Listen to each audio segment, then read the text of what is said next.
దేవుని వాక్యమును భయముతోనూ వణుకుతోనూ విని ఆలకించి గ్రహించి ఆధ్యాత్మికంగా బలపడి పరిశుద్ధతలోనికి ప్రవేశించి ఆశీర్వాదమును కృపను పొందుకోవాలని అనుకుంటున్న ప్రపంచ దేశాలలో ఉన్నటువంటి క్రైస్తవులందరికీ కృపామయ టీవీ వీక్షకులందరికీ కూడా యేసుక్రీస్తు వారి పరిశుద్ధ నామంలో మీ అందరికీ వందనాలు శుభాలు తెలియజేస్తా ఉన్నానండి.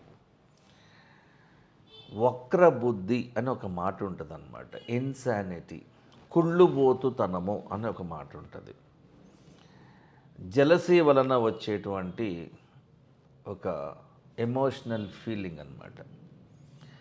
ఫిలిష్తీయుల యొక్క వక్ర బుద్ధి ఎలా ఉందో మీకు చెప్తాను ఈరోజు. దీన్నే కొంచెము గ్రాంధికముగా మాట్లాడాలంటే, అంటే ఒక పద్ధతి గల తెలుగు భాషలో మాట్లాడాలంటే, ఈ వక్ర బుద్ధి, ఈ కుళ్ళుబోతుతనము అనే మాటని మనోవికల్పము అని అంటారు. ఈరోజున చాలామందికి తెలుగు రావడం లేదు, అంత ఇంగ్లీష్ మీడియం మీద పడిపోయినారు. తెలుగు మంచి భాష, దీనిని ఎందుకు పక్కన పెడుతున్నారో వారికి తెలియాలి. పక్కింటి పుల్లకూర రుచిగా ఉంటుందంటారు కదా, అలా ఉందన్నమాట పరిస్థితి. సమూయేలు మొదటి గ్రంథము 13వ అధ్యాయము 19వ వచనంలో, హెబ్రీయులు అనగా యూదులు అనగా ఇశ్రాయేలీయులు కత్తులను ఈటెలను చేయించుకుందురేమో, ఫిలిష్తీయులు ఇశ్రాయేలీయుల దేశమందంతటా ఉన్నటువంటి కమ్మర వాళ్ళందరినీ కూడా ఖాళీ చేయించి అక్కడి నుంచి పంపించి వేశారు. హెబ్రీయులు మరి కత్తులు చేయించుకుంటే, ఈటెలు చేయించుకుంటే, బల్లెములు చేయించుకుంటే, ఇలా షార్ప్ వెపన్స్ వాళ్ళ దగ్గర ఉంటే మా మీద దాడి చేసి మమ్మలను హతము చేసి చంపేస్తారు కదా. కాబట్టి వీళ్ళ దగ్గర అసలు ఆయుధాలే లేకుండా చేయాలి అనే ఉద్దేశంతో, కుళ్ళుబోతుతనముతో, ఒక మనోవికల్పముతో బాధపడుతున్నటువంటి ఈ ఫిలిష్తీయులు చేసినటువంటి పని అది. కుళ్ళుబోతు యాదవులు. ఆదికాండంలో ఒకసారి చూద్దామండి.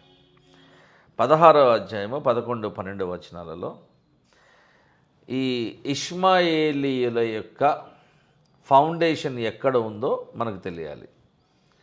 హాగరు కుమారుడైనటువంటి ఇష్మాయేలు ఏమండి, యెహోవా దూత హాగరుతో మాట్లాడుతూ, ఇదిగో అమ్మ హాగరు, యెహోవా దేవుడు నీ మొరను విన్నాడు, నీవు చేసిన ప్రార్థన ఆలకించాడు, నీవు పెట్టిన మొరను ఆయన ఆలకించాడు.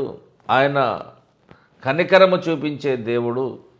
నీవు గర్భవతి అయి ఉన్నావు, నీవు కుమారుని కని అతనికి ఇష్మాయేలు అంటే దేవుడు వింటాడు అని అర్థం అనే పేరు పెడతావమ్మా. అతడు అడవి గాడిద వంటి మనుష్యుడు. అతని అడవి గాడిద కాదు, అతని యొక్క స్వభావం ఎలా ఉంటుందంటే, అడవి గాడిద వంటి స్వభావము కల మనుష్యుడు ఇష్మాయేలు నీ కుమారుడు.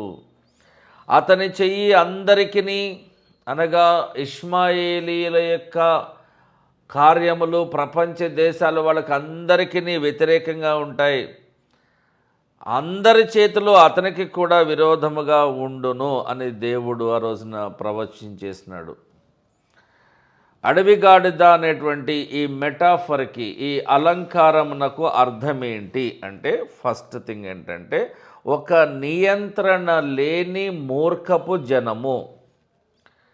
వారికి అడ్డు అదుపు ఏమి ఉండదు. నోటికి ఏదొస్తే అది మాట్లాడతారు, ఎంత వస్తే అంత మాట్లాడతారు. వాడికి నచ్చింది చేసుకుంటూ పోతాడు.